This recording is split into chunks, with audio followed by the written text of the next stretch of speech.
Eu gostei da fala do deputado Alan, que nos contou sobre um tempo em que o professor era autoridade na sala de aula, em que os alunos aprendiam. Esse tempo foi anterior a Paulo Freire, com a sua pedagogia do oprimido. Hoje, o aluno não tem mais que obedecer ao professor. O professor não tem autoridade porque Paulo Freire acha que a imposição da figura de autoridade do professor em sala de aula é autoritarismo. Ora, se eu não posso cobrar dos meus alunos que eles se esforcem, por que eles vão se esforçar?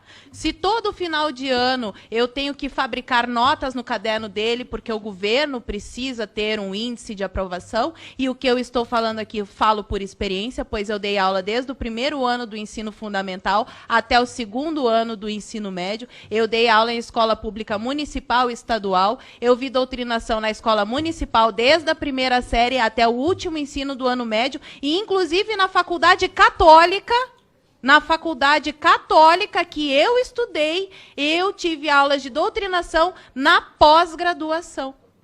Então, que existe a doutrinação, existe. E por que os meus colegas insistem em dizer que ela não existe? Porque da mesma maneira que o peixe não tem consciência da água que o cerca, porque aquele é o mundo dele, para ele aquilo é natural, os professores já não conseguem mais ver a doutrinação que está escancarada na cara deles, porque é uma verdade onipresente, onisciente de um partido invisível. E embora a minha querida colega não saiba, ela acabou de reproduzir o discurso de Antônio Gramsci. Basta ler os livros dele.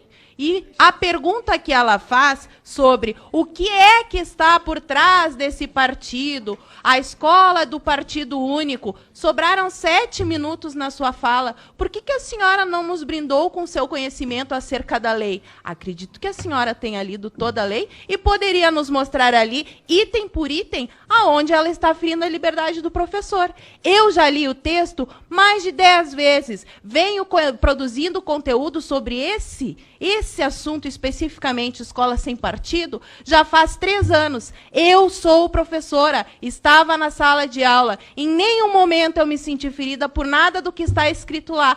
Porque, além de ver os meus colegas doutrinando com aqueles trabalhinhos infames que enchem a hora de aula porque eles não querem dar aula, ficam passando o filminho com a desculpa de que estão ensinando o pensamento crítico para os alunos, quando, na verdade, o que eles querem é preencher o tempo para não dar aula. Essa é a verdade. Todo professor que está me ouvindo aqui sabe muito bem disso. Pode até não admitir, mas sabe.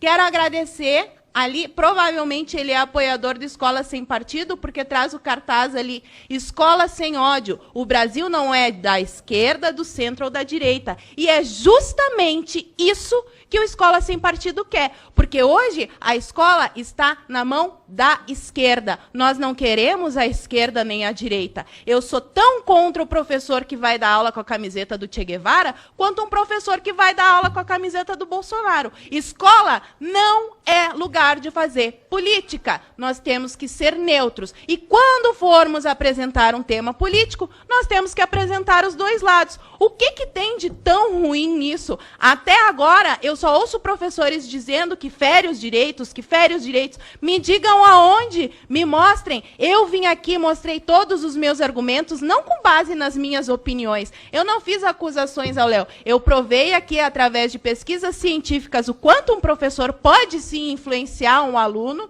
mesmo que inconscientemente, e mostrei como isso acontece no dia a dia das escolas e das faculdades. O grande problema da educação no Brasil é que as pessoas vivem dizendo que o problema é a educação, mas se fizer a pergunta para a mesma pessoa que respondeu que o problema do Brasil é a educação, quantos livros ela leu, ela não vai saber dizer, porque a maioria das pessoas no nosso país não lê um único livro por ano. Outra coisa que eu acho interessante é falar que o problema do Brasil é o investimento em educação. Os senhores sabiam que o investimento na universidade pública brasileira é maior do que na Coreia do Sul?